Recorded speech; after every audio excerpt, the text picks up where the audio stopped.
Cette intro n'a aucunement...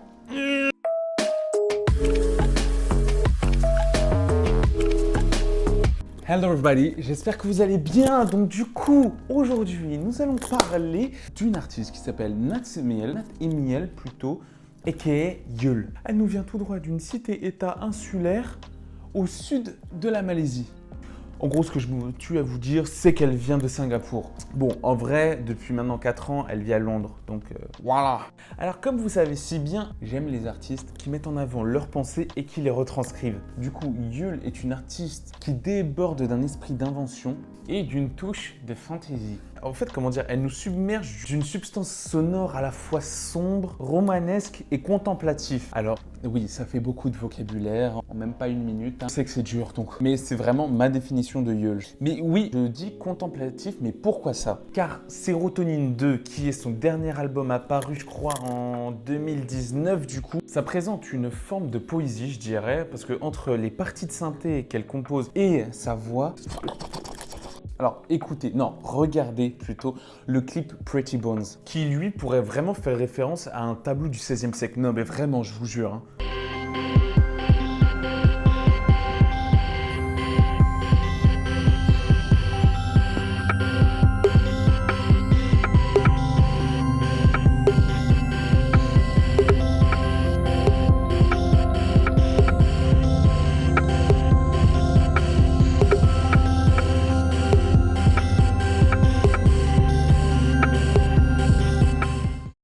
Alors, Yeol est une autodidacte, mais ça n'empêche qu'elle s'est fait remarquer par la maison Bayonet Records. D'ailleurs, je ne vous ai toujours pas dit d'où venait son nom d'artiste, je présume. Alors pour les plus geeks d'entre vous, vous aurez remarqué que son nom vient en fait du jeu Final Fantasy XIII-2. Sous ces airs de femme à la voix enivrante se cache une grosse geek. Mais une grosse geek sa mère par contre. Ah oui.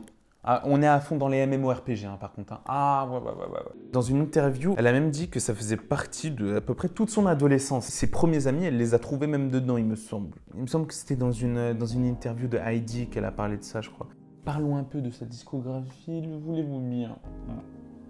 D'ailleurs, je sais pas si mes cheveux ça va là pour le coup, parce que je sais qu'il y a un truc qui part à droite ou un autre qui part à gauche. Enfin, ça...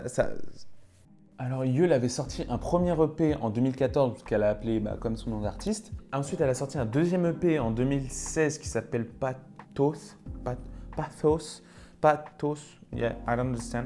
Là où elle s'est fait remarquer un tout petit peu, c'est à partir de 2017 où elle a sorti son troisième EP qui s'appelle Coma. Et puis, enfin, 2 ans après, en 2019, elle a sorti son album Sérotonine 2,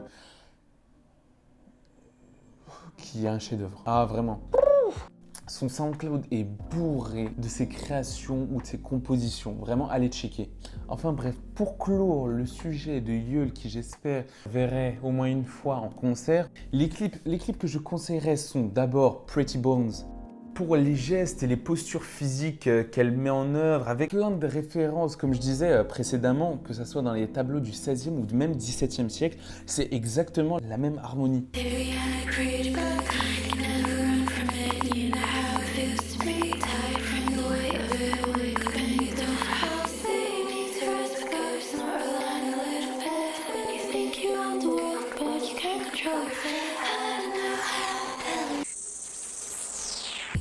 Pixel Affection, des FX vraiment simples mais très propres, que ça soit dans le make-up FX ou même via ordi, Ouais, vous avez compris. Franchement, un scénario au top, j'aime bien, ça fait une histoire de cyberpunk qui est mélangée à la pop culture de Tokyo, enfin, je sais pas si vous voyez ce que je veux dire ou pas.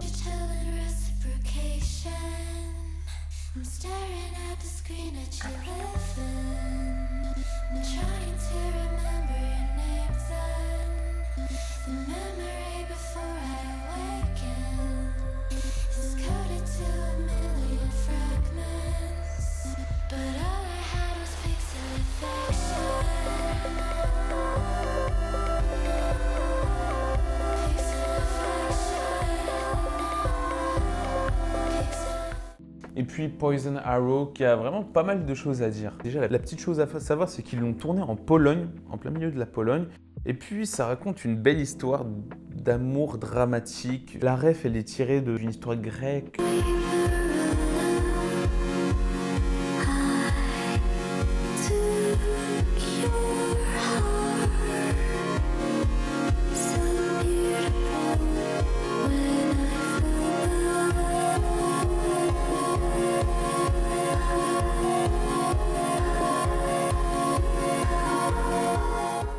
Alors, ces 3 clips sont les plus récents qu'elle ait faites, mais il y en a d'autres qu'elle a déjà faites. Et franchement, je vous invite à faire votre propre avis. Et puis, franchement, parlons de son style vestimentaire et de son... Non. Si vous ne savez pas à quoi elle ressemble, son Insta. Faut juste regarder son Insta. C'est incroyable, vraiment. On dirait une bibliothèque. Son Insta est une bibliothèque vestimentaire entre l'Asie, le punk et le gothique. Je ne peux pas mettre de mots en fait sur son style. Elle a son style à elle. C'est ça qui, je peux dire, la rend unique, vraiment.